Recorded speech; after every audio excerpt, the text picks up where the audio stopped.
Good morning. It's doing it again. It's wet. No playing in the garden today. I just have to rest my foot on my knee. I hope everybody's doing well today.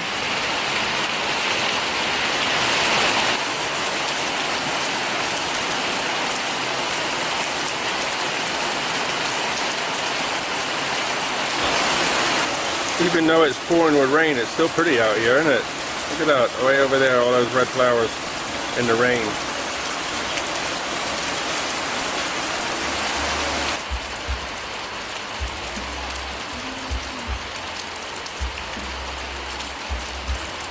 You can see it's been raining a lot.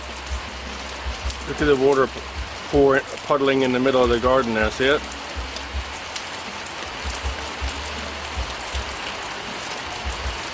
One thing is though, look at this tree. This has taken 3 years to get to this standard. The first year I thought it was going to die. The second year it looked weak. And now look at it this year. I think the reason it looks so poor is because they kept putting poisons on the floor, on the ground, to keep anything from growing. And obviously it affected the tree, but it's taken about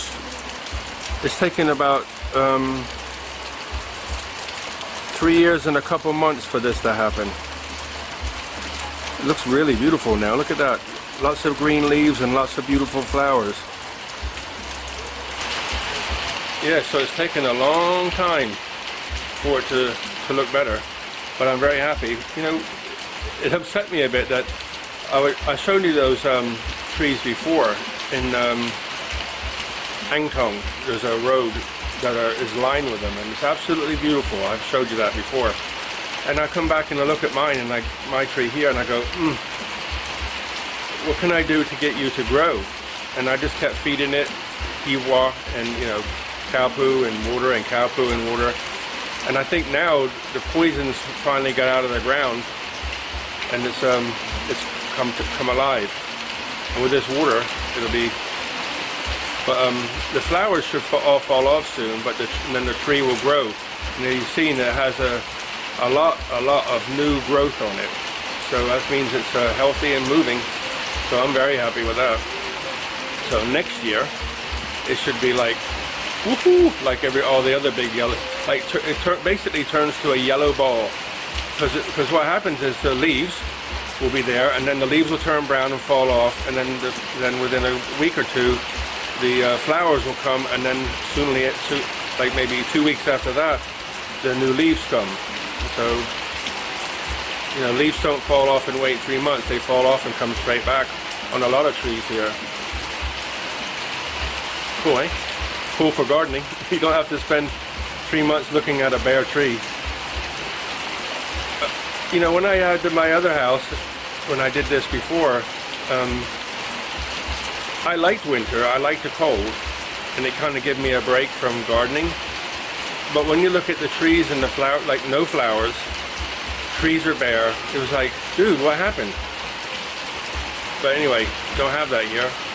A lot of new growth on the royal mango tree too. Look at that, isn't that beautiful? They start off with like tiny little brown leaves that look like, what is that? And then they turn brighter and brighter green until eventually they become dark green. So next year, more mango. And then there's another one over here, which is it's a different mango. The difference in the two mangoes is the royal mango is it turns yellow, and then when you eat it, leave it for like maybe 4 or 5 days in the fridge, and it'll come out tasting like crazy sweet, really nice mango, strong mango flavor, really sweet. Whereas the other one I think could be quite easy. You could have it just as a green mango where you have the dipping for it. But if you leave it, to go soft like the other. It still tastes nice, but it's nowhere near as nice as the raw mango. You can still hear their partying still. I found out it's a wedding, not a funeral or a somebody becoming a monk. It's a wedding. So that it might finish today. Tonight probably. You see all the new purple flowers coming? They're coming on this side now. And you've got some all the way down here.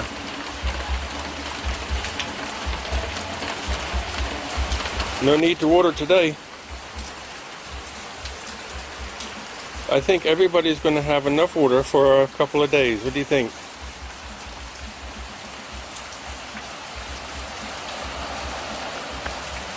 No need to water, I think. So I'm outside under the overhang again. No going out in the garden today. Oh dear.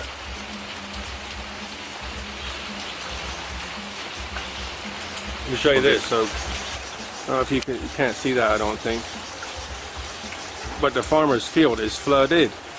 And he's got brand new rice in there. Yeah, it's got brand new rice in there. So, you know, he just planted it the other day. It just started turning green and now all the fields are full of water. I hope they'll be okay. But the last crop, the rain came and the heavy winds came and pushed it all to the ground. He said that he probably lost about 10% because, you know, the stuff underneath can't ripen. So it's, and it's not that, they have some kind of grading system. So, no gardening today, but just wanted to give you a knee update. I have some, what do you call it, glycosamine chondroitin powder. I forgot I had it, and thank you guys for commenting to take some of that. And so I had that last night, and then a friend got me some food, brought me some food here, because I can't drive, and bought me some yogurt so I can put the turmeric in the yogurt. That helps to get the inflammation down, and then the glycosamine chondroitin, something like that, which helps give the area the food it needs to heal. So that's cool. And on the pain side, I put a bandage on it because it did.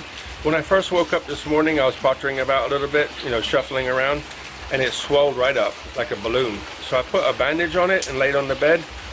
Way uncomfortable. So I took it off and just laid there, and the swelling went down by itself. So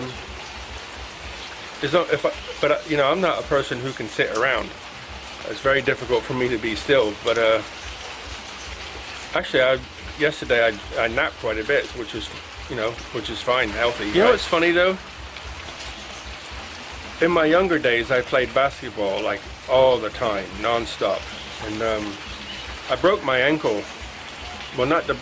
It's like the little tiny bones that form the like a CV joint in your ankle, and I snapped one of those bones, and they said there's nothing you can do about it. So I got ultrasound on it, and they strapped it up, and it took me about 3 months before I could walk properly again, and then a couple more months before I could run again. But I got it in the end, and that's the only injury I ever had. And then I did tug of war, and you know, tug of war is pulling a rope, and you can think, you know, I know in America that when I was a younger guy, they used to have like bar teams where they'd pull, but I don't think they trained too much. But you know, in the Army we trained 4 times a day. We had 1 day a week off. We trained like 4 or 5 days a week, and then I went to a competition, and then had a day off. And we did this for, I think, 18 months. I did it, and I got into it by accident because I was playing basketball in the gym. You know, whenever there's nobody in the gym, I was actually a physical training instructor for a couple of years. So when there's nobody in the gym, I go shoot the baskets. And then the tug of war guys come in, and the coach, Vince Zammit, he asked me to, he would let me stay in there and play. He'd kick everybody else out, but he would let me stay. And then one day he asked me to make up a team. You know, there was 8 men in a team, so he needed somebody to make another team to pull against the main team for training. And I said, okay. I had no idea what I was doing. So after a few days of training, he said, make sure you show up for training tomorrow. I said, what? He said, show up for training tomorrow, and told me the time. So I was there, and I was in the team somehow. Anyway, we went on and won some stuff that year. Then in 1981, we won the British Army champion and inter-service champion at Earl's Court. So we beat the Air Force, the British Air Force, and the British Navy. But you know, they don't have a strong team because, you know, they didn't compete like the Army guys do. But my point is, you know, out of all that training, you can think how hard it must have been to train 4 times a day. 4 times? 1, 2, 3. 3 or 4 times a day, I can't remember now. I think it depended, but I think we'll say 3, okay? 3 times a day, and all that tug of war, and you know, all that pressure. You know, one team pulling against another team. Never hurt myself. Lower back, I pinched my sciatic nerve, but then when I went to what's it called, the European School of Chiropractic in, I think it's like over near Southampton somewhere, I can't remember now. And they basically beat the crap out of my back until I, you know, no more pain. They basically, the last vertebrae, where it fits into the pelvic girdle, pinched the nerve. So they just freed it so it would work again, and it didn't pinch the nerve anymore. No pain. So I think my knee will be the same. It's just going to take some time. Today, I think I did it on Thursday. Today's Saturday. So I think probably at least another week. But it's much better today. Far less pain, less twinging. So I think another week or so. We'll see. But I think I'm doing really well. So anyway, I wanted to show you some pictures of when I did tug of war. No laughing. So here, I'm going to include a few pictures. Okay, here we go. This is going to be funny. Okay, this is Kevin when he was 18 years old. Finished basic training. I was at in London at Woolwich. Did my basic training, finished that, and then went off to join my regiment in Germany. Okay, so as I said before, you know, I was on the team and we trained for a long time. So in the second year I was in the team. This was the gunner pull in Germany. That's what it was called, the gunner pull. That's the Royal Artillery, all the gunners pulling against other gunners, okay? And it was considered like one of the hardest competitions because there was a lot of gunner teams and a very high standard. Well, anyway, we were on to win. And there's Kevin on the left side with his mustache. And the guy on the right side is Bob Dormady. Sadly, he's passed now. But a really nice guy. I liked him a lot. A really nice guy. He was actually a warrant officer there, and I think I had 1 stripe or something. So I was the youngest, and I think he was the oldest in the team. But the trophy was the like it's what you put on a artillery piece to make sure you're firing in the right direction. Very heavy. But anyway, we won the gunner pull, and then we went on to the divisional levels within our division and won that and kept training, and then went on to the Army. So as you can see, it says the biggest pull in the British Army, which was the Army finals. So all the British Army in a competition against each other. And then you can see the pull to victory. So we won that. If you in the fine print at the bottom, you can see where it says that was the 640 kilo class, which was what I was in. Everybody, 8 guys in the team. So where was I? I was right at the back. See, I was the second one in from the back. So go all the way to the right and the next one in. You can't see my face. I was head down and working. But anyway, we won the Army championships. And then, so after that, we went on to the inter-service championships. So Army's red color, so we had the Army colors there, and we pulled against the Air Force and the Navy. So, but if you look in the middle at the bottom, you see the guy in the dark suit with the Army hat on. That's Vince Samet. He was our coach, and you can see he has a trophy in his hand because we won against the Air Force and the Navy. So that was in 1981. And then the last picture here, this is the team. So if you look at the top row way at the back, I'm the second one in from the right. And if you look in the foreground, you'll see all the trophies we won for 1981. Personal trophies and team trophies. Pretty good, eh? That was my, that made me feel good about myself, I have to say. I mean, we worked crazy, crazy hard. You know, that gym, the floor that you see the trophies on is actually the gym floor. And 6 o'clock in the morning, we trained for 1 hour. And I remember, you know, he'd just say, Vince, the coach would say, squat thrust. And he wouldn't say how many. He would just leave you there. And you just keep going and going, like 5 minutes would pass. And, you know, you get bored after a while, and you just, you know, making patterns with sweat dripping off your nose for something to do because you were bored. The level of fitness that I was there, I just like, it's beyond, even today I think to myself, how can the human body do that? But we did, and that's obviously why we won. And here's the last picture. This is me at 39 years old, just before I left the Army. This is my sergeant's mess, what do you call it, like a tuxedo type thing. I was a WO2 warrant officer there. So it's funny, if you look at my young picture and the older picture, the only thing that really changed is the hair color.